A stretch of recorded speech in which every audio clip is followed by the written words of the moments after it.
Hello ಎಲ್ರಿಗೂ ನಮಸ್ಕಾರ. ನಾನಿವತ್ತು ಒಂದು ಆರೋಗ್ಯಕರವಾದ ಮತ್ತು ಟೇಸ್ಟಿಯಾದ ಸೂಪ್ ಮಾಡಿದ್ದೆ. ಹೌದು, ಅದು ರಾಗಿ ಸೂಪ್. ಈ ರಾಗಿ ಸೂಪ್ ದೇಹಕ್ಕೆ ತಂಪು ಮತ್ತು ಆರೋಗ್ಯಕರ.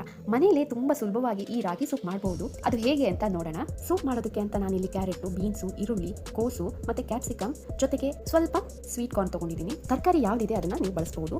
ಜೊತೆಗೆ ಇಲ್ಲಿ ನಾನು ಸಣ್ಣದಾಗಿ ಹೆಚ್ಚಿರೋ ಬೆಳ್ಳುಳ್ಳಿ, ಶುಂಠಿ, ಹಸಿಮೆಣಸಿನಕಾಯಿ ಇದಿಷ್ಟನ್ನು ತಗೊಂಡಿದ್ದೀನಿ. ನೆಕ್ಸ್ಟ್ ನಾನು 1 ಕಪ್ ತಗೊಂಡು ಅದಕ್ಕೆ 3 ಸ್ಪೂನ್ ಅಷ್ಟು ರಾಗಿ ಹಿಟ್ಟನ್ನ ಹಾಕ್ತಾ ಇದ್ದೀನಿ.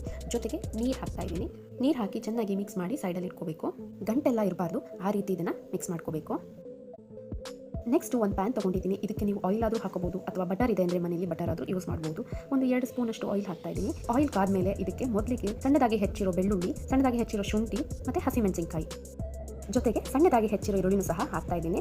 ಇದಿಷ್ಟನ್ನು ಮೊದಲಿಗೆ ಫ್ರೈ ಮಾಡ್ಕೋಬೇಕು. ಸ್ವಲ್ಪ ಈರುಳ್ಳಿ ಕೆಂಪಾಗೋವರೆಗೂ ಫ್ರೈ ಮಾಡಿಕೊಂಡು ಆಮೇಲೆ ಉಳಿದಿರೋ ತರಕಾರಿಗಳನ್ನ ನಾನಿಲ್ಲಿ ಸೇರಿಸ್ಕೊತಾ ಹೋಗ್ತೀನಿ. ನೋಡಿ, ಕೋಸ್ ಹಾಕ್ತಾ ಇದ್ದೀನಿ, ಕ್ಯಾಪ್ಸಿಕಮ್ ಹಾಕ್ತಾ ಇದ್ದೀನಿ, ಕ್ಯಾರೆಟು, ಬೀನ್ಸ್ ಜೊತೆಗೆ ಕಾರ್ನ್ ಕೂಡ ಹಾಕ್ತಾ ಇದ್ದೀನಿ. ಹಾಕಿ ಎಲ್ಲಾನು ಚೆನ್ನಾಗಿ ಒಂದ್ಸಲ ಎಣ್ಣೆಯಲ್ಲಿ ಫ್ರೈ ಮಾಡ್ಕೊತಾ ಇದ್ದೀನಿ. ಸ್ವಲ್ಪ ತರಕಾರಿ ಹಾಗೆ ಬೇಯಲಿ, ಎಣ್ಣೆಯಲ್ಲೇ ಬೇಯಬೇಕು. ಇದು ಒಂದು 2-3 ನಿಮಿಷ ಈಗ ಇದು ಬೆಂದಾಗಿದೆ. ಈಗ ನಾನು ಇದಕ್ಕೆ ಸ್ವಲ್ಪ ಅರಿಶಿನ ಹಾಕ್ತಾ ಇದ್ದೀನಿ.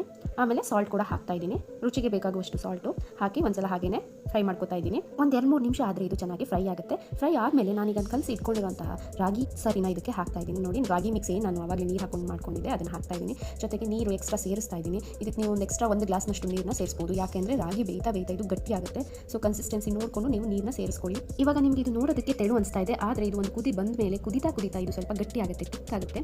ಸೊ ಅವಾಗ ಪರ್ಫೆಕ್ಟ್ ನಿಮಗೆ ಸೂಪಿನ ಹದಕ್ಕೆ ಬರುತ್ತೆ. ನೋಡಿ, ಇದನ್ನ ನೀವು ಹಾಗೆ ಬಿಡಬಾರ್ದು. ಮಧ್ಯ ಇದನ್ನ ನೀವು ಮಿಕ್ಸ್ ಮಾಡ್ತಾ ಇರಬೇಕು, ಕೈ ಆಡ್ತಾ ಇರಬೇಕು. ಇಲ್ಲ ಅಂದ್ರೆ ನಿಮಗೆ ಕೆಳಗಡೆ ತಳ ಇಟ್ಕೊಂಡ್ಬಿಡುತ್ತೆ, ಗಂಟಾಗ್ಬಿಡುತ್ತೆ.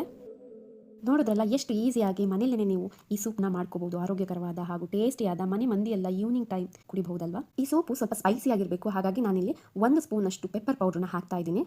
ಪೆಪ್ಪರ್ ಪೌಡರ್ ಹಾಕಿ ಮಿಕ್ಸ್ ಮಾಡಿ ಹಾಗೇನೆ ಒಂದು ಕುದಿ ಬಂದರೆ ಆಯಿತು. ಸೊ ಸೂಪು ರೆಡಿ ಆಗುತ್ತೆ. ಈಟ್ ಹೆಲ್ದಿ, ಸ್ಟೇ ಹೆಲ್ದಿ ಅಂತ ಹೇಳ್ತಾ ನಿಮ್ಮ ಅಭಿಪ್ರಾಯನ ತಿಳಿಸಿ. ಮತ್ತೊಂದು ರೆಸಿಪಿ ಜೊತೆಗಿರ್ತೀನಿ. ಅಲ್ಲಿವರೆಗೂ ಎಲ್ರಿಗೂ ನಮಸ್ಕಾರ. ಹೀಗೆ ನನ್ನ ವೀಡಿಯೋಸ್ನ ನೋಡ್ತಾ ಇರಿ. Thank you.